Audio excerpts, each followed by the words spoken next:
নমস্কার, আপনারা দেখছেন 24 আওয়ার্স টিভি। আপনাদের সঙ্গে রয়েছে নিউজ নাও নিয়ে আমি জয়শ্রী। এই অনুষ্ঠানটি নিবেদন করছে Bengal helping hand trust, Bengal group, we meet your career, লাভ লেজার hair and skin spa salon, completely treatment best salon for ladies, Gariahat Dover Lane, Orient Pest Solutions Private Limited, Pests are smart, we are smarter, Armenia, the taste you love, Calcutta Leather Complex Tanners Associations, we care for the environment. আসছে বিস্তারিত খবরে। সারা ভারত দেশের জওয়ানদের কৃতিত্বে গর্বিত। গোটা দেশ সেনা জওয়ানদের পাশে রয়েছে। সংসদও সেই বার্তাই দেবে। সোমবার সংসদের বাদল অধিবেশনে যোগ দিতে এসে সাংবাদিকদের সামনে এই বক্তব্যই রাখলেন প্রধানমন্ত্রী নরেন্দ্র মোদী। এদিন প্রধানমন্ত্রী বলেন, এবারের বাদল অধিবেশনে দুটি দিক রয়েছে। একদিকে রয়েছে করোনা নিয়ে আতঙ্ক, অন্যদিকে দেশের প্রতি কর্তব্য দায়িত্ব। এই দুটি বিষয়কে মাথায় রেখেই সংসদের কাজ শুরু হচ্ছে। সাংসদরাও সেই কর্তব্য পালন করতেই এগিয়ে এসেছেন। कोरोना भी है, कर्तव्य भी है और सभी सांसदों ने कर्तव्य का रास्ता चुना है। मैं सभी सांसदों को इस पहल के लिए बधाई देता हूं और धन्यवाद भी करता हूं। बजट सत्र समय से पहले ही रोकना पड़ा था। इस बार भी दिन में 2 बार, एक बार राज्यसभा, एक बार लोकसभा, समय भी बदलना पड़ा है। सैटरडे संडे भी इस बार कैंसिल कर दिया गया है, लेकिन सभी सदस्यों ने इस बात को भी स्वीकार किया है, स्वागत किया है और कर्तव्य पथ पर आगे बढ़ने का फैसला किया है। इस बार भी उस महान परंपरा में हम सभी सांसद मिलकर के वैल्यू एडिशन करेंगे, ऐसा मेरा विश्वास है। कोरोना से बनी जो परिस्थिति है उसमें जिन सतर्कताओं के विषय में सूचित किया गया है, उन सतर्कताओं का पालन हम सबको करना ही करना है। और ये भी साफ है, जब तक दवाई नहीं तब तक कोई ढिलाई नहीं। हम चाहें कि बहुत ही जल्द से जल्द दुनिया के किसी भी कोने से वैक्सीन उपलब्ध हो, हमारे वैज्ञानिक जल्द से जल्द सफल हो और दुनिया में हर किसी को इस संकट में से बाहर निकालने में हम कामयाब हो। इस सदन की और भी एक विशेष जिम्मेवारी है और विशेष करके इस सत्र की विशेष जिम्मेवारी है। आज जब हमारी सेना के वीर जवान सीमा पर डटे हुए हैं, बड़ी हिम्मत के साथ, जज्बे के साथ, बुलंद हौसलों के साथ दुर्गम पहाड़ियों में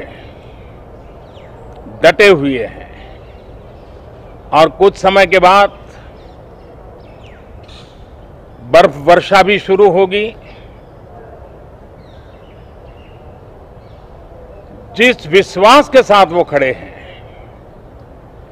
मातृभूमि की रक्षा के लिए डटे हुए हैं, ये सदन भी, सदन के सभी सदस्य एक स्वर से, एक भाव से, एक भावना से, एक संकल्प से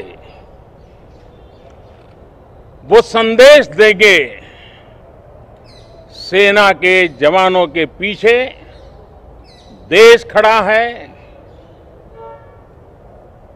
संसद और सांसद सदस्यों के माध्यम से खड़ा है। पूरा सदन एक स्वर से देश के वीर जवानों के पीछे खड़ा है।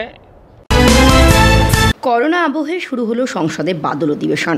এদিন অধিবেশন শুরুর আগে দেশের অখণ্ডতার পক্ষে সওয়াল করে প্রধানমন্ত্রীর আবেদন, গোটা দেশ এই মুহূর্তে ভারতীয় সেনার পাশে রয়েছে। আমাদের সংসদ থেকে যেন জোটবদ্ধভাবে সেই বার্তায় যায়, সেটা প্রত্যেককে দেখতে হবে। সোমবার বাদল অধিবেশনে অনুপস্থিত কংগ্রেস সাংসদ রাহুল গান্ধী টুইটারে সরকার বিরোধিতায় সক্রিয়তা নিয়ে বিদেশ বিভূই থেকে টুইটে মোদী সরকারকে এক হাত নিয়ে রাহুলের কটাক্ষ, আত্মনির্ভর ভারত মানে নিজের জীবন নিজে বাঁচান, কেননা প্রধানমন্ত্রী ব্যস্ত ময়ূরের সঙ্গে। করোনা আবহের মধ্যেই বসতে চলেছে সাংসদের বাদল অধিবেশন। এই পরিস্থিতিতে করোনা সংক্রমণ মোকাবেলায় সমস্ত সাংসদদের মাল্টি ইউটিলিটি কোভিড-19 কিট দেওয়া হচ্ছে। ডিআরডিওর তরফে এই কিট তৈরি করা হয়েছে। করোনা বিধি মাথায় রেখে অধিবেশনের কার্যপ্রণালীতে কিছু বদল আনা হয়েছে। নির্দিষ্ট দূরত্ব বিধি মেনে 2 কক্ষে সাংসদেরা ছড়িয়ে ছিটিয়ে বসেছেন। সামনে স্বচ্ছ প্রাচীর দিয়ে ঘেরা, যাতে বিতর্কের সময় ড্রপলেট ছড়িয়ে না পড়ে। প্রথা ভেঙে বসেই সাংসদরা আলোচনায় অংশগ্রহণ করছেন। অভ্যাসবশত কোনো সাংসদ উঠে দাঁড়ালে অধ্যক্ষ ওম বিড়লা কড়া নির্দেশ দিচ্ছেন। অর্থমন্ত্রী নির্মলা সীতারামনকে উদ্দেশ্য করে করা এই মন্তব্য শেষ পর্যন্ত বাদ দেওয়া হয়েছে লোকসভার কার্য বিবরণী থেকে, কারণ এই ভাষা অসংসদীয়। তবে তাতে সন্তুষ্ট হয়নি বিজেপি। তাদের দাবি ক্ষমা চাইতে হবে তৃণমূল সাংসদকে। সৌগত অবশ্য তা মানতে রাজি নন। সৌগতের ওই মন্তব্যে বিরোধিতা করেন একাধিক বিজেপি সাংসদ। পোশাক নিয়েও মন্তব্য করা হয়েছে। সরকারের সমালোচনা করতে গিয়ে শেষ পর্যন্ত নির্মলা সীতারামনকে ব্যক্তিগত আক্রমণ করে বসেন তৃণমূলের বর্ষিয়ান সাংসদ। তার ইঙ্গিত ছিল দেশের আর্থিক পরিস্থিতি অর্থমন্ত্রী দুর্দশা বাড়িয়ে দিয়েছেন। সৌগতের ওই কথা শুনে তেড়ে এসেছেন বিজেপির সাংসদরা। তারা দাবি করেন ওই মন্তব্যের জন্য তৃণমূল সাংসদকে ক্ষমা চাইতে হবে। শেষ পর্যন্ত এই মন্তব্য লোকসভায় কার্য বিবরণী থেকে বাদ দেওয়ার নির্দেশ দেন speaker Om Birla. Bureau report 24 hours TV, Kolkata. শুক্রবার রাতে ড্রাগস মামলায় মুম্বাইয়ের বাইকুলা জেলে বন্দী রিয়া চক্রবর্তী, মাদক সেবনের বিষয়ে অভিনেত্রী সারা আলী খান, অভিনেত্রী রকুলপ্রীত সিং, পরিচালক মুকেশ ছাবড়া, সুশান্তের বন্ধু রোহিণী আইয়ার এবং ফ্যাশন ডিজাইনার সুমন খাম্বাটার নাম নেয়। এই বিষয়ে অভিনেত্রী সারা বা পৌতুদি পরিবারের তরফে কোনো প্রতিক্রিয়া মেলেনি। সূত্রের খবর, নার্কোটিক্স কন্ট্রোল ব্যুরোর তরফে অভিনেত্রী সারা আলী খানকে প্রথমে সমন পাঠানো হবে, তারপরই মাদক যোগে জিজ্ঞাসাবাদ করা হবে বলে জানা যায়। Bureau report 24 hours TV, Kolkata. Y security এবং মুম্বাই পুলিশের নিরাপত্তার মধ্যেই বোন রাঙ্গুলিকে সাথে নিয়ে মুম্বাই থেকে মানালি রওনা হলেন বলিউড অভিনেত্রী কঙ্গনা রানাওয়াত। মুম্বাই বিমানবন্দরে কঙ্গনার কড়া নিরাপত্তার ব্যবস্থা করা হয়েছে। 45 থেকে 50 সিআইএসএফ জওয়ান কঙ্গনার সুরক্ষার জন্য বিমানবন্দরে মোতায়েন থাকতে দেখা গেছে। Bureau report 24 hours TV, Kolkata. Mumbai station court drugs মামলায় মুম্বাইয়ের বাইকুলা জেলে বন্দী রিয়া চক্রবর্তী ও তার ভাই সৌভিক সহ 6 অভিযুক্তের জামিন 11 সেপ্টেম্বর নামঞ্জুর করেছিল। সূত্রের খবর, সোমবার রিয়া, সৌভিক, দীপেশ, সায়ন্ত, স্যামুয়েল মিরাড্ডা, জায়েদ, বাসিত পরিহর মোট 6 অভিযুক্তের আইনজীবী হাইকোর্টে জামিনের আবেদন করতে পারে। Bureau report 24 hours TV, Kolkata. সময় এখন একটা বিরতির, কোথাও যাবেন না, সঙ্গে থাকুন। বেঙ্গল গ্রুপ 40 বছর ধরে মানুষের সেবায়। আমরা পাহারা দিই আপনার বাড়ি, অফিস, ফ্যাক্টরি। আমাদের কাছে পাবেন security guard, supervisor, housekeeping, female guard, clerk, peon, নিরাপত্তারক্ষী, কেয়ারটেকার, ড্রাইভার, গার্ডেনার, গানম্যান। নিজের এবং প্রিয়জনের নিরাপত্তা নিশ্চিত করতে ফোন করুন 0332649796 অথবা 7044033346 এই নম্বরে।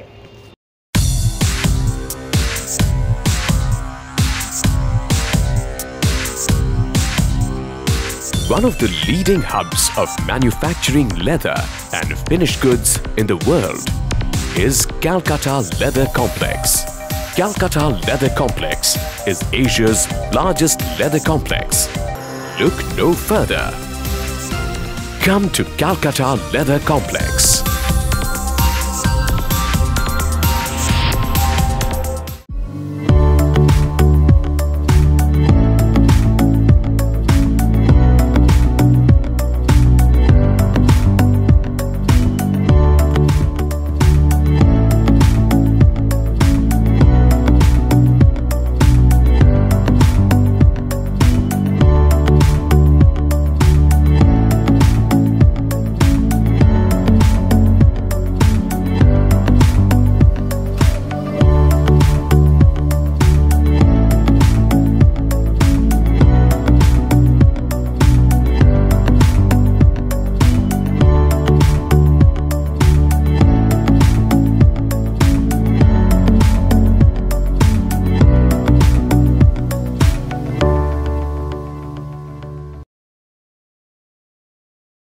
ভালো থাকুন, ভালো রাখুন। আপনার শরীরের পরিচর্যায় আসতে চলেছে ভালো থাকুন, ভালো রাখুন। লা বেলেজা hair and skin spa salon, Gariahat Dover লেনে। ভালো থাকুন, ভালো রাখুন। লা বেলেজার কর্ণধার মুনমুনগঞ্জ চৌধুরী এমনটাই মনে করেন, তাই এবার আপনাকে ভালো রাখতে ভালো থাকুন, ভালো রাখুন। লা বেলেজা hair and skin spa salon, Gariahat Dover লেনে। Helpline number 9831010107। লা বেলেজা, ভালো থাকুন, ভালো রাখুন।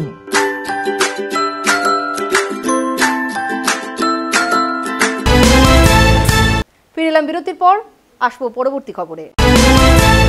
মেট্রো পরিষেবা চালু হয় খুশি ঢালাই ব্রিজ অর্থাৎ শহীদ ক্ষুদিরামের যাত্রীরা। শহর লাগোয়া সোনারপুর, গড়িয়া, নরেন্দ্রপুর এলাকার বাসিন্দারা মূলত এই মেট্রো স্টেশন দিয়ে যাতায়াত করেন। এতদিন তাদের বাসে যেতে হচ্ছিল বলে অসুবিধার মুখে পড়তে হচ্ছিল। মেট্রো চালু হওয়ায় তাদের সমস্যা কম লাগবে বলে জানিয়েছেন। বর্তমান পরিস্থিতিতে স্বাস্থ্যবিধি মেনেই যেভাবে পরিষেবা চালু হয়েছে তাতে খুশি যাত্রীরা। অনেকটাই সুবিধা হলো, আমরা যারা নিত্যযাত্রী তাদের জন্য সুবিধা হলো। যাতায়াতের টাইমটা অনেকটা বেঁচে গেল, বাসে করে যেতে হলে অনেকটা সময় লেগেছে, তো মেট্রো করে গেলে সুবিধাটা হলো। আমি এখান থেকে পার্কস্ট্রিট যাব, কারণ আমাদের অফিস যেতে খুবই অসুবিধা হতো বাসে করে। এটা মেট্রোটা চালু হতে গিয়ে আমাদের অফিস যেতে খুবই সুবিধা হচ্ছে এখন। আর যে সিস্টেমটা দেখছি, সিস্টেমটা খুবই ভালো করেছে, উল্টে বাসের থেকে বেশি সেফ হয়ে গেছে ব্যাপারটা। এখানে ঢোকার সময় কিউআর কোড চেক করা হলো, তারপরে হ্যান্ড স্যানিটাইজার দেওয়া হলো, ওনার টেম্পারেচার মাপার মেশিন রেখেছে ওনারা, জিনিসটা খুবই ভালো। Bureau report, 24 hours TV, Kolkata. সোমবার সকালে আসানসোলের বারাবণী বিধানসভার অন্তর্গত ভারনোয়া মোড় লাগোয়া এলাকায় এক হাই টেনশন টাওয়ারে আদিবাসী মানসিক ভারসাম্যহীন মহিলা চেপে পড়ায় চাঞ্চল্য ছড়িয়ে পড়ে এলাকায়। স্থানীয় সূত্রের খবর, ওই মহিলা গতকাল রাত থেকেই নিখোঁজ ছিল। সকালে হাই টেনশন টাওয়ারে চেপে থাকতে দেখে স্থানীয়রা। এরপর বারাবণী থানায় খবর দেওয়া হয়। ঘটনাস্থলে এসে পৌঁছায় পুলিশ। পাশাপাশি আসানসোল থেকে দমকল বাহিনীর একটি দল ঘটনাস্থলে পৌঁছায়। ওই মহিলাটিকে টাওয়ার থেকে সুরক্ষিত অবস্থায় নামানোর চেষ্টা শুরু হয়। প্রায় ঘন্টা চারেক চেষ্টায় মানসিক ভারসাম্যহীন মহিলাকে নামাতে সক্ষম হয় তারা। একই সাথে ওই মহিলার চিকিৎসার ব্যবস্থাও শুরু হয়। আসানসোল ও পশ্চিম বর্ধমান থেকে সুভাষ ঘোড়াইয়ের রিপোর্ট, 24 আওয়ার্স টিভি। এবার থেকে গ্রাহকদের বাড়িতে যাবেন ব্যাংকের প্রতিনিধিরা। ভারতের 12টি পাবলিক সেক্টর ব্যাংকের যৌথ উদ্যোগে দেশের প্রায় 100টি জায়গায় ডোর স্টেপ ব্যাংকিং পরিষেবা গ্রাহকদের কাছে পৌঁছে দেওয়ার কাজ শুরু হলো। ইতিমধ্যেই এই পরিষেবার সূচনা করেছেন দেশের অর্থমন্ত্রী নির্মলা সীতারামন। প্রাথমিক পর্যায়ে আপাতত নন ফাইন্যান্সিয়াল ক্ষেত্রে কার্যক্রম নিয়ে শুরু হলেও আগামী দিন ফাইন্যান্সিয়াল ক্ষেত্রেও পরিষেবা প্রদানের পরিকল্পনা রয়েছে বলে জানা যাচ্ছে। সিনিয়র সিটিজেন, বিশেষভাবে সক্ষম ব্যক্তি, পরিরক্ষা বিভাগের যারা কাজ করেন এমন মানুষদের অগ্রাধিকার দিলেও এই পরিষেবা সবাইকেই দেওয়া হবে। Bureau report, 24 hours TV, Kolkata. দীর্ঘ লকডাউনের পর সোমবার থেকে নিউ নর্মাল পরিস্থিতিতে ফের শুরু হলো মেট্রো পরিষেবা। করোনা পরিস্থিতিতে সংক্রমণ রুখতে বেশ কিছু বিধি নিষেধ আরোপ করেছে মেট্রো কর্তৃপক্ষ। ইপাস ও স্মার্ট কার্ড ছাড়া এবার থেকে মেট্রো যাতায়াত করা সম্ভব নয়। সকাল 8টা থেকে সন্ধ্যে 7টা পর্যন্ত চলবে মেট্রো পরিষেবা। দেশের 12টি পাবলিক সেক্টরের যৌথ উদ্যোগে শুরু হলো ডোর স্টেপ ব্যাংকিং পরিষেবা। দেশের 100টি জায়গায় আপাতত ওই সুযোগ পাবেন গ্রাহকরা। ইতিমধ্যেই ওই পরিষেবার সূচনা করেছেন অর্থমন্ত্রী নির্মলা সীতারামন। আপাতত নন ফাইন্যান্সিয়াল ক্ষেত্রের কাজকর্ম দিয়ে শুরু হচ্ছে। গ্রাহকদের বাড়িতে যাবেন ব্যাংকের প্রতিনিধিরা। ফের কমল সুদের হার। স্টেট ব্যাংক অফ ইন্ডিয়ার স্থায়ী আমানতদের সুদের হার 20 বেসিস পয়েন্ট সুদ কমানো হলো। 1 থেকে 2 বছরের মেয়াদে স্থায়ী আমানতের ওপর 5.10% পরিবর্তে 4.90% করা হয়েছে। 10ই সেপ্টেম্বর থেকে SBI এর নয়া পদক্ষেপ কার্যকর হবে। সাধারণ গ্রাহক থেকে শুরু করে প্রবীণ নাগরিকদের ক্ষেত্রেও একই হারে সুদ কমেছে। প্রবীণ নাগরিকদের ক্ষেত্রে 5.60% থেকে কমিয়ে করা হয়েছে 5.40%। Bureau report, 24 hours TV, Kolkata. এবার বিহন্নলা পেশায় হিজড়েরা স্মারকলিপি দিলেন বীরভূম জেলা পুলিশ সুপারের কাছে। মূলত ময়ূরেশ্বর থানা এলাকার বাসিন্দা ফয়জুল শেখকে গ্রেপ্তারের দাবিতেই স্মারকলিপি দিয়েছেন তারা। তাদের অভিযোগ, ফয়জুল শেখ একজন ছেলে, সে নিজেকে হিজড়ে বলে দাবি করেন। বাইরে থেকে হিজড়ে এনে জেলায় ব্যবসা করছেন অবৈধভাবে। তাতে বঞ্চিত হচ্ছে লাইসেন্সপ্রাপ্ত হিজড়েরা, কারণ তাতে বাধা দিচ্ছেন ফয়জুল শেখ। প্রতিবাদ করতে গেলে আগ্নেয়াস্ত্র দিয়ে খুনের হুমকি দেওয়া হচ্ছে। এছাড়াও মাথা ন্যাড়া করে মূত্র পান করার ঘটনাও ঘটেছে। তাতে ক্ষুব্ধ হিজড়েরা আজ ফয়জুল শেখকে গ্রেপ্তারের দাবিতে ডেপুটেশন দিল পুলিশ সুপার ও জেলা শাসকের নিকট। ময়ূরেশ্বর থানার মধ্যে ফাইজুল আমাদেরকে বম দেখাচ্ছে, পিস্তল দেখাচ্ছে, আমাদেরকে ভয় দেখাচ্ছে, আমাদেরকে মেরে দিচ্ছে। ঠিক আছে, আমাদের খুব জানে ভয় বলি আজকে আমরা এসপি সাহেবের কাছে, ম্যাডামের কাছে এসেছি। আপনাকে অনুরোধ, যেমন এইটু আমাদের জন্য যেমন ও শাস্তি চাই। আমরা এসেছি 10 জন এসেছি, যেমন শাস্তি চাই আমরা। ও এরকম মানে করছে না, ও গুন্ডা, ও একটা গুন্ডা, শাড়ি পিনি থাকছে গুন্ডা, মারুতি নিয়ে থাকছে, মোটরসাইকেল নিয়ে থাকছে, পিস্তল দেখাই দিচ্ছে জোর জবস্তি। ঠিক আছে, আমরা হিজড়ে, কিন্তু আমাদের এইটার জন্য আমরা এসেছি। আমরা কি করে খাবো? যদি ও যদি ওরকম করবে তো আমাদেরকে সরকার থেকে আমাদেরকে চাকরি দেওয়া উচিত, তাহলে আমরা এই পেশা করতে চাই না। ফাইজুল জামির শেখ ফাইজুল জামির শেখ, ঠিক আছে, হামেদ হাসিবুল, এরা সব মানে এরকম অত্যাচার করছে। 4 জন এরকম অত্যাচার করছে, গুন্ডা বদমাস। আমরা বাড়াতে পারি না ঘর থেকে ওর জন্য। ঠিক আছে, আমাকে একবার চুল মুল কেটে দিয়েছিল, নাড়া করে দিয়েছিল, আইবুড় সব চেঁচিয়ে দিয়েছিল, আমার ধমকি দেখাচ্ছে। আমাদের হিজড়েকে একটা মার্ডার করিয়ে দিয়েছে পর্যন্ত, ও মুদ খাওয়াচ্ছে। তার জন্য আমরা শাস্তি চাই। বীরভূম থেকে ঋতভাস চট্টোপাধ্যায়ের report 24 hours TV. 17 September Mahalaya, ওই দিন সকালে বন্ধ থাকবে দক্ষিণেশ্বর মন্দির। এবার মন্দিরের ঘাটগুলিতে করা যাবে না তর্পণ, করোনা সংক্রমণ রোধে এমনই সিদ্ধান্ত নিয়েছে মন্দির কর্তৃপক্ষ। মহালয়ার দিন মন্দির খোলা থাকবে দুপুর 3টে থেকে রাত 8টা পর্যন্ত। করোনা আবহে চলছে রাজনৈতিক তরজা। পশ্চিমবঙ্গ সরকারের বকেয়া 53,000 কোটি টাকা জিএসটি বাবদ রাজ্যের উন্নয়নের খাতে বকেয়া টাকা সহ একাধিক দাবি নিয়ে সোমবার কলকাতা পুরসভার 66 নম্বর ওয়ার্ডে কেন্দ্র সরকারের বিরুদ্ধে বিক্ষোভ মিছিলের আয়োজন করা হয়। 66 নম্বর ওয়ার্ডের পৌর সমন্বয়কারী ফয়েজ আহমদ খানের উদ্যোগে কয়েক হাজার কর্মীরা এদিন এই মিছিলে পা মেলান। তপসিয়া স্পোর্টস ফেডারেশন থেকে শুরু করে সিএন রয় রোড পর্যন্ত চলে মিছিল। ফয়েজ আহমদ খান জানান, কেন্দ্রীয় সরকার রাজ্যের বকেয়া টাকা না দিলে পরবর্তীকালে বৃহত্তর আন্দোলনে নামবেন তারা।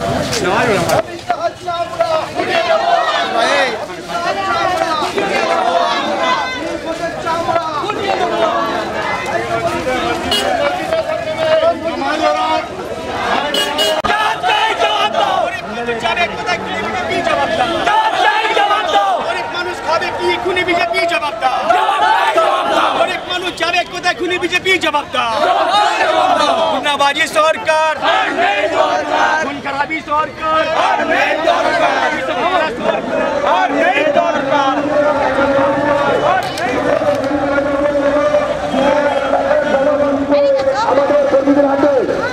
সমস্ত প্ল্যাকার্ড জমা করে দেবেন দয়া করে, কেন আগামী কয়েকদিনের মধ্যে আবার আমাদের মিছিল আছে, সেই জন্য বারে বারে আমাদের জয় বাংলা, জয় বাংলা।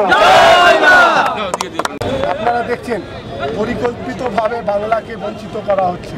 শুধু বঞ্চিত করা না, পশ্চিমবাংলার মধ্যে আইন শৃঙ্খলাকে ভেঙে দেওয়ার একটা পরিকল্পনা চলছে। আপনি দেখেছেন কিভাবে তারা কিন্তু পাহাড়ে এর আগে সুরসুরি দিয়ে বাংলাদেশে পাহাড়কে অশান্তি করার চেষ্টা করছিল, ভাগ করার চেষ্টা করছিল। সেখানে যখন দেখলো যে পাহাড়ের মানুষ যখন দিলীপ ঘোষকে তাড়া করলো, তখন কিন্তু পাহাড়ের সেই নোংরা রাজনীতিটাকে এখন চেপে রেখেছে। আবার কিন্তু ভোট আসছে, আবার আমরা দেখছি একটা শ্রেণী পাহাড়ের লোকেদেরকে নিয়ে আবার বিজেপির কিছু সদস্যবৃন্দরা আবার বাংলাকে যাকে বলে অশান্ত করার পরিকল্পনা করছে। তার সঙ্গে তারা জানে তারা কোটি কোটি টাকার খেলা করছে। আজকে টাকা ছাড়া তাদের কাছে মানুষকে পাশে দেওয়ার কিছু নেই। আজকে মানুষকে চাকরি দিতে পারছে না। যেই প্রধানমন্ত্রী 2014-তে ঘোষণা করেছিল যে যুবক যুবিকাদের জন্য 1 কোটি চাকরি প্রত্যেক বছর দেবে, সেই জায়গায় দেখেছি আমরা আজকে 6.5 বছরের মধ্যে 12.5 কোটি চাকরি আজকে এই দেশে নষ্ট হয়েছে। যারা কিন্তু নোটবন্দির সময় অনেক বড় বড় কথা বলেছিলেন 50 দিন আমাকে দেন ভারতবর্ষের বাসীরা, আমি কিন্তু নরেন্দ্র মোদী যদি আমার যেই কথা আপনাদের কাছে রাখছি যে আমি নকশালবাদ শেষ করে দিতে পারবো, আমি আতঙ্কবাদ শেষ করে দিতে পারবো, আমি এই নোটবন্দি করে আমি যে কাউন্টার ফিটিং মানিটাকে বন্ধ করে দিতে পারবো। আজকে আমরা দেখছি প্রত্যেকটা যে প্রধানমন্ত্রী যে আশ্বাসন দিয়েছিলেন আজকে ফেলিয়ারের দিকে গেছে। আমরা দেখলাম পুলওয়ামা, দেখলাম কিভাবে আমাদের সেখানে যারা সোলজার্সরা ছিলেন তাদেরকে হত্যা করা হলো। আবার আমরা লদ্দাখে দেখছি কিভাবে অস্থিরতা নেমেছে। আজকে চায়নার যখনই পাকিস্তানের সঙ্গে হয় তখন প্রধানমন্ত্রীর সিনাটা 56 ইঞ্চি হয়ে যায়। এখন যখন চায়নার সঙ্গে যুদ্ধ হয় প্রধানমন্ত্রী তখন কোনো কথা বলেন না, মনে হয় 56 ইঞ্চি দিয়ে সেই যে সিনাটা আছে সেটা ছোট হয়ে 5 ইঞ্চি হয়ে যায়। এই জিনিসটা আজকে আমাদের ভারতবর্ষের মানুষকে বুঝতে হবে। এরা শুধু জুমলাবাজির সরকার, এরা ভারতবর্ষের কোনোদিন উপকার করেনি।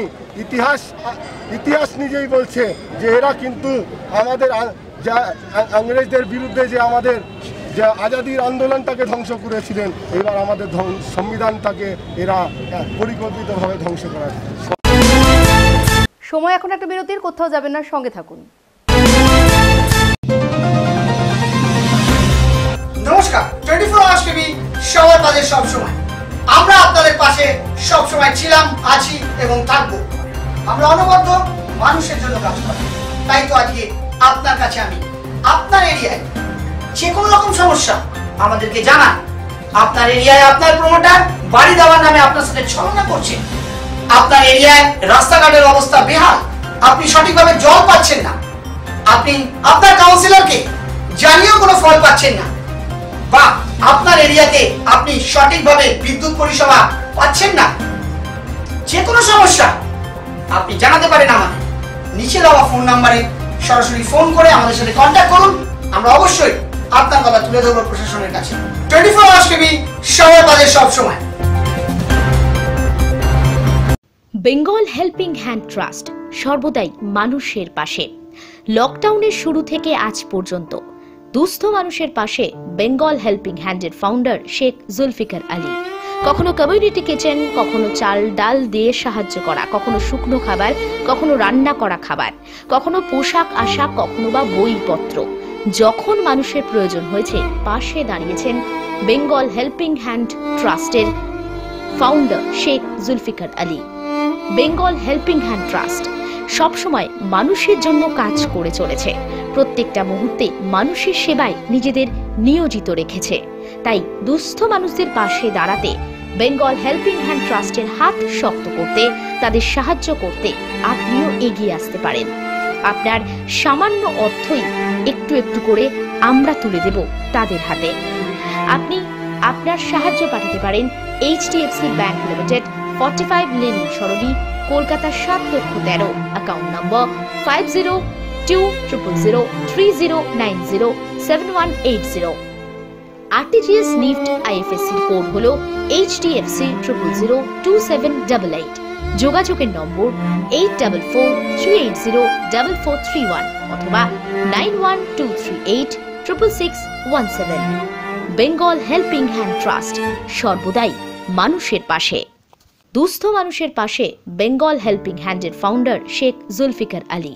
যখন মানুষের প্রয়োজন হয়েছে পাশে দাঁড়িয়েছেন বেঙ্গল হেল্পিং হ্যান্ড ট্রাস্টের ফাউন্ডার শেখ জুলফিকার আলী। আসছে পুজো, বাজছে ঢাক, করোনা শুট নিপাত যাক। ঝলমলে শহর আর তার সঙ্গে শহর জুড়ে পুজোর হোর্ডিং মনে করিয়ে দেয় উমা আসছে। তাই এবার প্রস্তুতি সর্বত্র।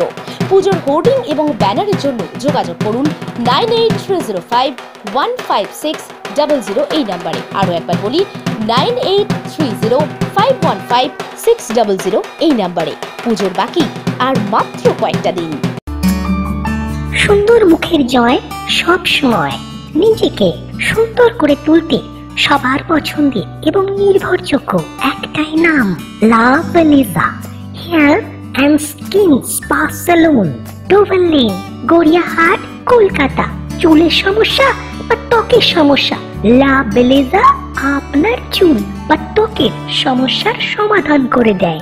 অগণিত উপকারী মহিলাদের একমাত্র তাদের পছন্দ একটাই নাম, লাভলিজা hair and skin spa salon. অগণিত উপকারী মহিলারা একমাত্র এখানেই তার পছন্দের রূপ পরিচর্যা পেয়ে থাকেন। আপনিও দেরি না করে এখনই যোগাযোগ করুন। একটাই নাম, লাভলিজা hair and skin spa salon, Dover Lane, Gariahat, Kolkata.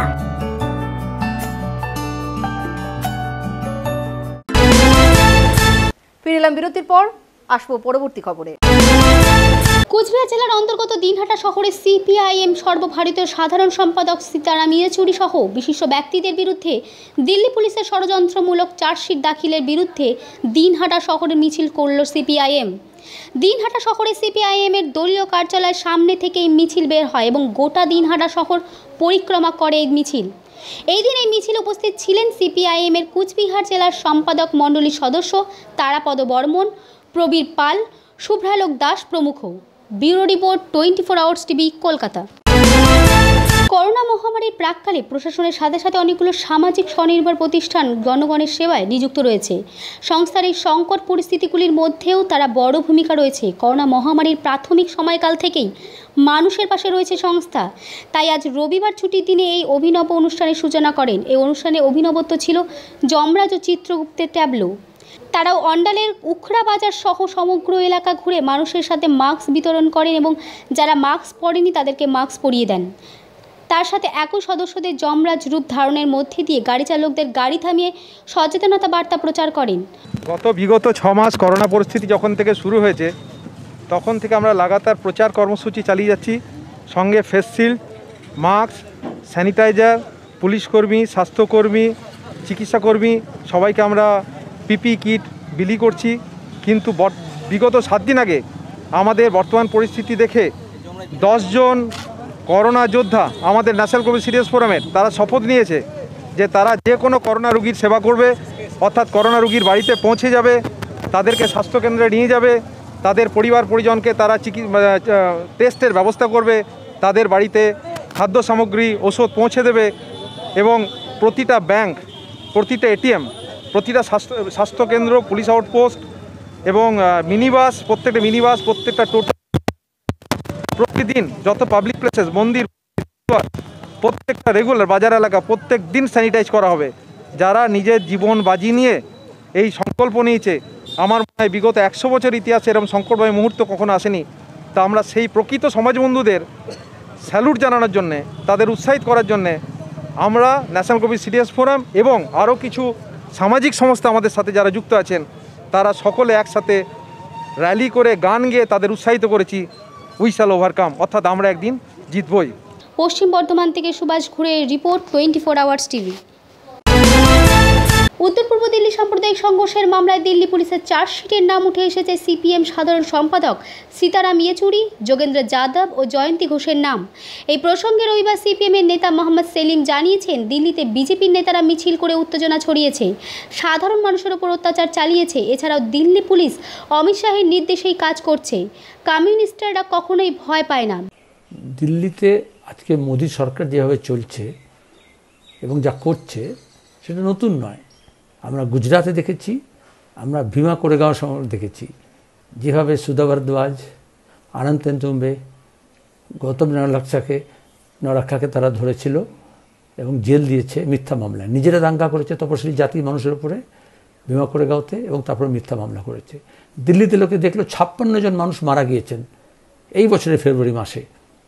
এবং গলি মারো সালোকো বলে যখন উত্তেজনা ছড়াচ্ছে, বিজেপির নেতারা, মন্ত্রীরা মিছিল করছে, আগুন ধরাচ্ছে, এমনকি নিরীহ পথচারীকে ধরে মেরেছে, লুটপাট চালিয়েছে। দিল্লি পুলিশ তখন চুপচাপ, যেমন জেএনইউর সময় ঐশী ঘোষকে যারা মেরেছিল তাদের বিরুদ্ধে কোনো ব্যবস্থা নেয়নি। আজকে দিল্লি পুলিশ অমিত শাহের নির্দেশে চলছে। তারা সীতারাম ইয়েচুরি, যোগেন্দ্র যাদব, জয়তী ঘোষ, অপূর্বানন্দ এসব মানুষের বিরুদ্ধে মিথ্যা মামলা করেছে। কমিউনিস্টরা ভয় পায় না। ইংরেজ আমল থেকে কনস্পিরেসি কেস, ষড়যন্ত্র মামলা এটা শুরু করেছিল ইংরেজ, আর আজকের ইংরেজ দালালরা দেশ চালাচ্ছে। মিরাট কনস্পিরেসি কেস হোক, লাহোর কনস্পিরেসি কেস হোক, আলিপুর ষড়যন্ত্র মামলা হোক, কানপুর ষড়যন্ত্র মামলা হোক, আমরা স্বাধীনতা আন্দোলনের সময় সব দেখেছি। আর এখন সাভারকারের দল যারা ব্রিটিশের পা চেটেছিল, তারা আজকে যারা সাম্প্রদায়িকতা বিরোধী যে দলগুলো, যে মানুষগুলো যারা মানুষকে ঐক্যবদ্ধ করছে। Bureau report 24 hours TV, Kolkata. Corona পরিস্থিতিতে সরকারের ভূমিকায় সমালোচনা করায় প্রকাশ্যে সংবাদ মাধ্যমকে হুমকি দেওয়ার পর আরও বিতর্কে জড়ালেন ত্রিপুরার মুখ্যমন্ত্রী বিপ্লব দেব। বিজেপি আইএফটি জোট সরকারের প্রধানের বিরুদ্ধে এবার রাজ্যের সাংবাদিক মহল তীব্র অসন্তোষ জানালো। রবিবার আগরতলায় ত্রিপুরা অ্যাসেম্বলি অফ জার্নালিস্টের তরফে মুখ্যমন্ত্রী বিপ্লব দেবের প্রবল সমালোচনা করা হয়। সাংবাদিক সম্মেলন থেকেই জানানো হয় মুখ্যমন্ত্রীকে 3 দিনের মধ্যে তার বক্তব্য প্রত্যাহার করতে হবে। 2018-25 নভেম্বর আইনজীবী রজত কুমার দের মৃত্যু মামলায় প্রায় 2 বছর পর সোমবার বারাসাত আদালতে অনিন্দিতাকে তথ্য প্রমাণ লোপাট এবং খুনের অভিযোগে দোষী সাব্যস্ত করে। আগামী বুধবার তার সাজা ঘোষণা করবে বারাসাত আদালত। ঘটনাটা যখন হয়েছে তখন তো মানে সামনে কেউ ছিল না, পরে আমরা কেয়ারটেকারের বউ আর কেয়ারটেকার ডাকতে এসছে, তখন দরজা নক করাতে আমার ছেলে বউ ভেবেছে স্বাভাবিক একটা ফ্ল্যাটে একটা দুর্ঘটনা হয়েছে, হয়তো কোনো হেল্প যদি লাগে সেই হিসেবে গেছিলো আর কি। তো গিয়ে তো দেখে এই অবস্থা, আর আমি এই ঘরে শুয়েছিলাম। আমাকে অনেক পরে বলেছি যে আমার রজতার নেই, এটুকুই শুনলাম। আমি দেখলাম শোয়া, আমি ওই ঘরে আর ঢুকিনি, আমি দেখলাম পাশের ঘরে অনিন্দিতা বসে আছে সোফাতে। একাই ছিল সে রাতের? অনিন্দিতা ওই বাড়ি ফ্যামিলি ছিল। আপনি তো রজত এবং অনিন্দিতা দুজনকেই দেখেছেন, আপনারা কেমন ছিল রজত এবং অনিন্দিতা? এর মিলমিশ তো আমরা কোনো রকম খারাপ দেখিনি, আর ভেতরের ব্যাপার আমরা চাই যে এইভাবে মানে স্বামী স্ত্রীর মধ্যে ঝগড়াঝাটিয়ে যে কোনো কারণে হতে পারে বা কিছু, তাই বলে এইভাবে নৃশংসভাবে খুন করে দেওয়াটা আমাদের মোটেই মানে অনুপুত নয়, এবং শাস্তি আমরা চাই, শাস্তি হয়েছে এতে আমরা খুশি। নিউ টাউন থেকে শাকিল মুস্তাকের রিপোর্ট, 24 আওয়ার্স টিভি। কেন্দ্রীয় সরকারের বঞ্চনার বিরুদ্ধে শিববাটি অঞ্চল তৃণমূল কংগ্রেস কমিটির পক্ষ থেকে আগামীকাল পোস্ট গ্রামে ধিক্কার মিছিল অনুষ্ঠিত হবে। সেই উপলক্ষে আজ নন্দীগ্রামের আদিবাসী পাড়ায় শিববাটি অঞ্চলের তৃণমূল কংগ্রেস কমিটির পক্ষ থেকে প্রস্তুতি সভা অনুষ্ঠিত হলো। উপস্থিত ছিলেন কাটোয়া 2 নম্বর পঞ্চায়েত সমিতির সভানেত্রী নিশাদ সামন্ত, শিববাটি অঞ্চলের তৃণমূল কংগ্রেস কমিটির সভাপতি কোরবান মিদ্দা, ব্লক তৃণমূল সংখ্যালঘু সেলের সভাপতি আব্বাস উদ্দিন মল্লিক, জেলা পরিষদের সদস্য তুষার সামন্ত, গ্রাম পঞ্চায়েতের প্রধান সাগর প্রধান, উপপ্রধান জগন্নাথ রুদ্র, অঞ্চল নেতা চিরঞ্জীবী রায়, গৌতম রেজ। এই সভায় আদিবাসী সম্প্রদায়ের মহিলাদের উপস্থিত ছিল চোখে পড়ার মতো। এই সভা থেকে তৃণমূল কংগ্রেসের একাধিক উন্নয়নের কথা তুলে ধরলেন অঞ্চলের সভাপতি ও পঞ্চায়েতের প্রধান। নন্দীগ্রামের আদিবাসী পাড়ায় যে সভাটা আমরা করছি, আগামীকাল আমাদের মাননীয় মুখ্যমন্ত্রী প্রতিটা ব্লকে 3 দিন করে প্রোগ্রাম দিয়েছে, 8 তারিখ, 14 তারিখ এবং 20 তারিখ। তো সে আমরা 8 তারিখের প্রোগ্রামটা ব্লক প্রোগ্রাম যেটা আমরা চান্ডুলিতে করে নিয়েছি, আর আগামীকাল যেটা অঞ্চলে অঞ্চলে প্রোগ্রাম দিয়েছে, আগামীকাল পোস্টগ্রামে আমরা যে প্রোগ্রামটা করব সেই প্রোগ্রামের প্রস্তুতি মিটিং হচ্ছে আদিবাসী পাড়ায়। কি কি দাবি আছে আজকে আমাদের আগামীকালের প্রোগ্রাম দাবি আছে, বা আজকে যে দাবি আমরা বোঝাচ্ছি, আমরা আমফান ঝড়ের প্রচুর ক্ষয়ক্ষতির অনেক টাকা, যে টাকাগুলো আমরা কেন্দ্র সরকারের কাছে পাচ্ছি না। কেন্দ্র আমাদের রাজ্যের প্রতি বঞ্চনা গঞ্জনা এবং আমাদের রাজ্যের প্রতি তার যে একটা বৈমুখী ভাব, সেই বিভাজন করার চেষ্টা চালাচ্ছে, তার প্রতিবাদ। এবং আমরা প্রাপ্ত টাকা জিএসটি যে সমস্ত টাকা আমাদের এখান থেকে কেটে নিয়ে চলে যাচ্ছে, সেই টাকার যে অংশটা রাজ্য মালিক, সেই টাকার অংশটাও দেওয়া হচ্ছে না। আমাদের রাজ্যকে মূলত 54,000 কোটি টাকা আমরা প্রাপ্য টাকা, সেই টাকা আমাদেরকে কেন্দ্র সরকার দিচ্ছে না। তার প্রতিবাদে আমরা প্রতিটা ব্লকেই আমরা এই সভা শুরু করেছি। আগামীকাল পোস্টগ্রামে আমরা অঞ্চল ওয়াইজ সেই সভা করতে চলি। কাটোয়া থেকে রাহুল রায়ের রিপোর্ট, 24 আওয়ার্স টিভি। বিধ্বস্ত পৃথিবীর মানব কল্যাণে আবির্ভূত মা, এই থিমেই ভর করে এবারের দুর্গাপুজোর খুঁটি পুজো করলেন হালতু নন্দীবাগান সর্বজনীন দুর্গোৎসব কমিটি। শিল্পী সুরজিতের হাত ধরে এবারের এই পুজো 28 বছরে পদার্পণ করল। পুজো কমিটির সাধারণ সম্পাদক শুভেন্দু দে এবং পুজো কমিটির সদস্য দীপঙ্কর দে জানান, এবারের পুজোর বিশেষত্ব এটাই। দেখুন, থিম বলতে কিছু নেই, একটা কথা আপনারা এখানে দেখতে পাচ্ছেন, বিধ্বস্ত পৃথিবীর মানব কল্যাণে আবির্ভূত মা। পৃথিবী বিধ্বস্ত, কোরআনে নিয়ে আমরা সবাই ভীষণভাবে আতঙ্কিত। মানুষের সেবা করাটাই আমাদের প্রথম কাজ। বিবেকানন্দ একটি কথা বলেছিলেন, জীবে প্রেম করে যেইজন সেইজন সেবিছে ঈশ্বর। আজকে 2020-তে বিবেকানন্দ সেই কথাটাকে মিলিয়ে দেওয়ার বছর, যে জীবে যদি প্রেম না করতে পারি আমরা ঈশ্বর হতে পারবো না। ঈশ্বর তো মানুষের মধ্যেই ঈশ্বর বাস করেন। তো বিবেকানন্দর এই কথাটাই আজকে একটা কথা খুব ভালোভাবে একটু লক্ষ্য করবেন, মানব কল্যাণে। কথাটা হলো, মানবের যদি কল্যাণ না করতে পারি তাহলে এই জীবন রাখার কোনো মানে হয় না। আমরা এই বছর ঠিক করেছিলাম আমরা ঘট পুজোই হয়তো সীমাবদ্ধ করে ফেলবো, পুজো করব না। কিন্তু কিছু মানুষ যারা কুটির শিল্প করে, পটের শিল্প করে, যারা মাদুরের শিল্প করে, তাদের কাছে মার্চ মাস থেকে তাদের কাছে খাওয়া দাওয়া জুটছে না। তারা কিচ্ছু বিক্রি বাট্টা নেই, তারা কোনো স্টলে যেতে পারছে না, তারা কোনো মেলায় যেতে পারছে না। সব কিছু বন্ধ, তারা হাহাকার করছে। শুধু ওই মানুষগুলোর মুখের দিকে তাকিয়ে আমরা কথা দিয়েছি তাদেরকে এইখানে রেখেই, তাদেরকে যেভাবে সরকারি বিধিনিষেধ আসবে সেই সরকারি বিধিনিষেধকে রেখেই মেনে মান্যতা দিয়ে যেইভাবে সরকার বলবেন, আমরা ওই লোকগুলোর দিকে তাকিয়ে আমরা এই বছর শুধু পুজোটা করছি। জীবে প্রেম করে যেইজন সেইজন সেবিছে ঈশ্বর, মানব কল্যাণে আমরা পুজোটা করতে চাইছি, একদম মানুষের সেবায়। এই ছাড়া নন্দীবাগানের এবছর কোনো উদ্দেশ্য নেই, উদ্দেশ্য একটাই, বিধ্বস্ত পৃথিবীর মানব কল্যাণ, যাতে মানুষ বেঁচে থাকে। আবার পিঁপড়ের ডিম খেয়ে যেন কোনো মানুষকে বাঁচতে না হয়, মানুষ যেন আগের মতনই অন্তত মাছ না পাক, ডিম না পাক, ভাত ডালটা যেন পায়, তাদের পরিবার যেন ভালো থাকে, এই উদ্দেশ্য নিয়েই নন্দীবাগানের 28তম বর্ষে বিধ্বস্ত পৃথিবীর মানব কল্যাণে আবির্ভূতা মা।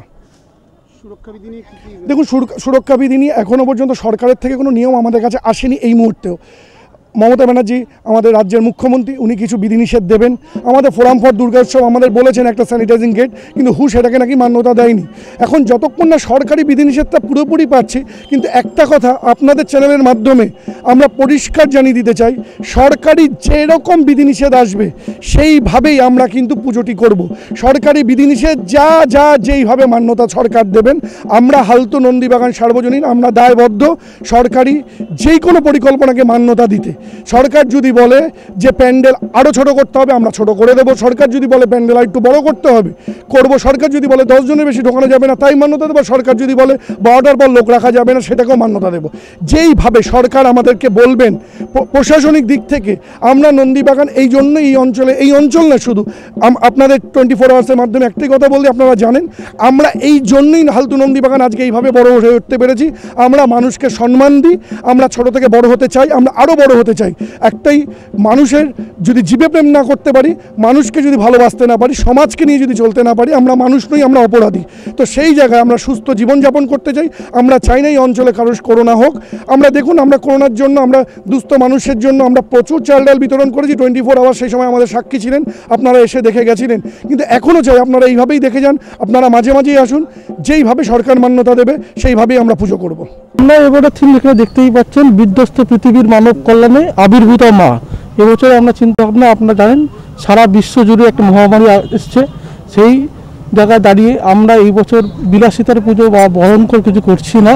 আমরা মানুষের জন্য এই পুজো তো নিশ্চয়ইভাবে মা আসছে, ঠিক আছে, পুজোর সাথে আমরা অনেক সামাজিক দায়িত্ববদ্ধতাও নিয়ে থাকি, প্রতি বছরও নিয়ে থাকি।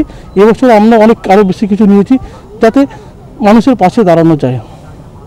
আর অন্যান্য বারের থেকে এবারের মধ্যে আলাদা কি হচ্ছে, মানে বাজেট হোক বা অন্যান্য বিষয়ে? দেখুন, থিম তো ঠিক আছে, বাজেটটা আমরা অনেক জায়গা থেকে রিডিউস করেছি আমরা, কারণ সরকারি বিধিনিষেধ যা আসবে সেগুলোতে প্রাধান্য দিয়ে তো কাজ করতে হবে আমাদের। সরকার যেরকম নির্দেশ দেবে সেই জায়গাগুলোকে মেনটেন করে আমাদের করতে হবে। যদি সরকার যেরকম প্যান্ডেলে ঢোকার জন্য মানুষকে সীমিত করে দেবে, সেইভাবে ঢোকানো হবে। স্যানিটাইজিংয়ের পুরো ব্যবস্থা আমরা এখানে রাখছি, অ্যাম্বুলেন্স থাকছে, প্লাস আমরা পুরো জায়গাটায় মানুষকে থার্মাল স্ক্রিনিংয়ের ব্যবস্থা থাকবে এখানে। এই সমস্ত বিধিনিষেধ মেনে আমরা আমাদের পুজোর পরিকল্পনা করেছি। এখানে যারা পুজোর দিনে আসবে ভক্তরা, তাদের জন্য কি পরামর্শ দেবেন? পরামর্শ যেটা এটাই দেওয়ার আছে যে আমরা প্রথম কথা বলে রাখি, অঞ্জলি যে পাত্রে অষ্টমীর অঞ্জলি একটা খুবই আমাদের এখানে ভিড় হয়, কিন্তু সেইটাকে আমরা মাথায় রেখে আমরা এই দুদিনের দ্বারা আমরা ঠিক করেছি 10 থেকে 15 দিনের বেশি অ্যাট এ টাইম কেউ অঞ্জলি দেবে না। তাতে আমাদের প্যান্ডেলে যা স্পেস করা আছে আমরা দূরত্ব বজায় রেখে আমরা সেই আয়োজন করেছি, এবং প্রতিটা প্যান্ডেলের মধ্যে আমরা মার্কিং করে রাখবো যে প্রতিজন ওখানে দাঁড়িয়ে থাকবে, আর ফুল কেউ হাতে ছুঁড়বে না, বা এইসব বিধিনিষেধগুলো মেনটেন করে কাটা ফল আমরা ব্যবহার করব না, সেরকম এইভাবে পদ্ধতিগুলো অনুসরণ করে আমরা সব চলছি। এরকমই আমাদের চিন্তাভাবনা আছে। এবং পুজোর যে সামগ্রী আছে বা পুজোর যে মানে আপনার পঞ্চপদী, সেগুলোকেও আমরা কী করেছি, একটু বড় করেছি, ঠিক আছে। সেটা তো দূরে তামা দিয়ে মানে লাঠি দিয়ে আরও বড় করা হয়েছে, যাতে মানুষের থেকে অনেক দূরের থেকে নামা যায়। কারণ অনেকেই চাই প্রদীপ একটু তাপ নেওয়াটা চেষ্টা করে, তার জন্য যাতে ভিড় ভাবে উপরে না পড়ে, তার জন্য আমরা সবাই যাতে পাই, এবং তার জন্য এটাকে আমরা বড় করেছি যে দূরত্ব বজায় থাকবে এবং সবাই যাতে পায়, সেটার জন্য ব্যবস্থা করা হয়েছে। খুঁটি পূজায় বিশেষ অতিথি হিসেবে উপস্থিত ছিলেন 106 নম্বর ওয়ার্ডের কোঅর্ডিনেটর মধুমিতা চক্রবর্তী। তিনিও এই পুজোকে ঘিরে নিজের মতামত ব্যক্ত করেন। পাশাপাশি পুজোর সময় করোনা পরিস্থিতির এবং প্রশাসনিক সুরক্ষাবিধির সবটা মেনেই একইভাবে পালন করা হবে, এমনটাই জানান খুঁটি পুজোয় আমন্ত্রিত গড়ভা থানার আধিকারিক সত্যপ্রকাশ উপাধ্যায়। আমরা বাঙালিরা 12 মাসে 13 পার্বণ আমাদের, কাজেই পুজোর সাথে কোনো কিছু কম্প্রোমাইজ নয়। আমাদের মাননীয় মুখ্যমন্ত্রী আমাদের প্রিয় দিদি মমতা বন্দ্যোপাধ্যায় বলেই দিয়েছেন যে কোনো পুজোর যা যা নিয়ম প্রত্যেক বছর হয় যেভাবে হয় সেইভাবেই হবে। তবে আমরা সাবধানতা অবলম্বন করব, আমরা মেনটেনেন্স যেটা আমরা মেনটেন করছি, আমাদের ডিস্টেন্স মেনটেন করছি সেইটাকে করব এবং ভিড়টাকে এড়িয়ে একটু, সেটা পুজো উদ্যোক্তারা আমার মনে হয় সবাই প্রিকশন নিয়েই করবেন, বেশি ভিড় যাতে না হয় বা যাতে এক জায়গায় গ্যাদারিং বেশি না হয় সেইটা খেয়াল রেখে যেরকম আমরা বাঙালিরা পুজো করি প্রত্যেক বছর, এই বছরও সেইরকমই আনন্দ হবে। কোনো কিছু সেটা নিয়ে কমিটি একটা প্ল্যান সাপোর্ট করেছেন, আমরা সেটা কনফার্ম করব। সোশ্যাল ডিস্টেন্সিং যেরকম মেনটেন করে পুজো করার প্রোগ্রাম নেওয়া হয়েছে সেটা ভালোভাবে হয়ে যাবে। Thank you. এই অন্যান্য বারের যেটা থাকে যে অগ্নি নিরাপক বা অন্যান্য ব্যাপার তো থাকে, কিন্তু এবারে বাড়তি তার মধ্যে মাস্ক আর স্যানিটাইজারের ব্যাপার আছে, প্লাস দূরত্ব বজায়ের একটা ব্যাপার আছে। তো সেইগুলোকে কিভাবে মানে এখানে ক্লাব কমিটিরা তো মেনটেন করবেই, প্রশাসনের তরফ থেকে কি কি ব্যবস্থা নেবে? আমরা তো লাগাতার করে আসছি, সেই জিনিসটা আমরা মেনটেন করবো। কমিটির তরফ থেকে আমরা সব রকম সহযোগিতা হেল্প পাবো, কোঅপারেশন পাবো, সেটা ওনারা আমাদের সাথে কথাও বলেছেন। এটা নিয়ে কোনো সমস্যা হবে না, পুজো যেভাবে হয় ভালোভাবে হবে, নিয়ম যেটা আছে সব ভালোভাবে পালন হবে। Thank you. সমীর পাল এবং বিশ্বজিৎ দাসের রিপোর্ট 24 আওয়ার্স টিভি। শারদ উৎসবের প্রাককালে মুখ ভার এবার মৃৎশিল্পীদের। প্রতি বছর যেখানে তারা এই সময় নাওয়া খাওয়া ভুলে দেবী দুর্গার মূর্তি তৈরি করতে ব্যস্ত হয়ে পড়েন, সেই সময় এই বছর তাদের একটু অন্যরকম কাটাতে হচ্ছে। সৌজন্যে বিশ্বত্রাস মহামারী করোনা ভাইরাস। এই ভাইরাস এতটাই মানুষকে সংকটপন্ন করে তুলছে যে মা দুর্গার এবার মর্তে প্রবেশ করতে অনেকটাই হিমশিম খেতে হচ্ছে। অসামুদ্রিক হিমাচল থেকে কন্যাকুমারী, শুধু তাই নয়, সারা বিশ্বের প্রতিটি কোনায় কোনায় এই মরণ ভাইরাস মানুষকে একটু অন্যরকম করে তুলেছে। তবুও বেঁচে থাকার তাগিদে আর 5টা জায়গার মতো উত্তর দিনাজপুর জেলার বিভিন্ন জায়গায়, সাথে সাথে কালিয়াগঞ্জের কুমারটুলি বলে খ্যাত তরঙ্গপুরের পালপাড়ায় দেখা গেল মৃৎশিল্পীদের অন্যান্য বছরের তুলনায় ব্যস্ততা প্রায় নেই বললেই চলে। হাতে গোনা কয়েকটি মাত্র দুর্গা প্রতিমার মূর্তি তারা তৈরি করেছে শুধু। বাড়তি অর্ডার বিভিন্ন পুজো উদ্যোক্তাদের মধ্যে থেকে এবার আসেনি এখনও। মৃৎশিল্পীরা বলেন তারা খুব কষ্টের মধ্যে দিয়েই তারা আছেন। বেঁচে থাকার তাগিদে তারা মাটি আঁকড়ে কোনো মতে বাপ ঠাকুরদার আমলের জাত ব্যবসাকে টিকিয়ে রেখেছেন শুধু। বিশ্বমা পূজার বাজার কিছুই বোঝা যাচ্ছে না এখনও, 2-1টা করে অর্ডার হচ্ছে। আমি 50-60টা করে বানাই, এবার সেখানে 30-35টা হবে হয়তো। কেন এত কম বানালেন? কম খরিদ্দার নেই, কাস্টমার নেই, কি করব, অর্ডারপত্র নেই। কি কারণে? কি কারণে বলতে এই করোনার জন্যই হয়তো হবে। প্রচণ্ড ক্ষতি এবার আমরা 5 মাস ধরে তো মানে বসাই ছিলাম, মানে কোনো কাজকর্ম নেই আমাদের। এই কেবল শুরু হয়েছে, তাতেও তো কোনো কিছু বোঝা যাচ্ছে না, হবে কি হবে না কোনো ভরসা পাচ্ছি না। মাল তৈরি করছি অল্প কিছু, এগুলো যদি ভালোভাবে বিক্রি হয় তবেই ভালো, যেটুকু তৈরি হয়েছে আর কি। আমাদের কাজে এটা ছোটবেলা থেকেই কাজ করছি, এটা কাজ করে যাচ্ছে না। এবার পুজো বিশ্বমা পূজার বাজার কেমন এসেছে সেটা বলছে? খুব একটা ভালো নয়, লকডাউনের জন্য খুব একটা ভালো নয়। সমস্যাটা দাঁড়িয়েছে যে পুজো করবে কিনা না করবে এরকম আর কি। হ্যাঁ, কেউ বলছে পুজো করব, ছোট করে করব। হ্যাঁ, ব্যবসা ভালো নেই, 50-60 না বানাই প্রতি বছর। এবার কম বানাচ্ছি। বাজার তো বসবে, এখন বসার পরে যে কি হবে সেটা এখনো বলা যাচ্ছে না। কেমন অর্ডার পাচ্ছেন? খুব একটা বেশি নয়, সমস্যা তো ভালোই হবে আমাদের, মানে সারা বছর তো এই করি আমাদের, এইটার মধ্যেই সব কিছু আমাদের। কি বলবো আর কি বলতে, আর কি করবো, আমাদের তো কোনো সাহায্য পাচ্ছি না, কিচ্ছু না। আমাদের এই যে আমাদের মানে মৃৎশিল্পী, ঠিক আমরা মৃৎশিল্পী তো নয়, মরা শিল্পী আমরা। উত্তর দিনাজপুর থেকে গৌতম পালের রিপোর্ট 24 আওয়ার্স টিভি। এখনকার মতো নিউজ নাও এই পর্যন্তই। দেখতে থাকুন 24 আওয়ার্স টিভি, সবার পাশে সব সময়।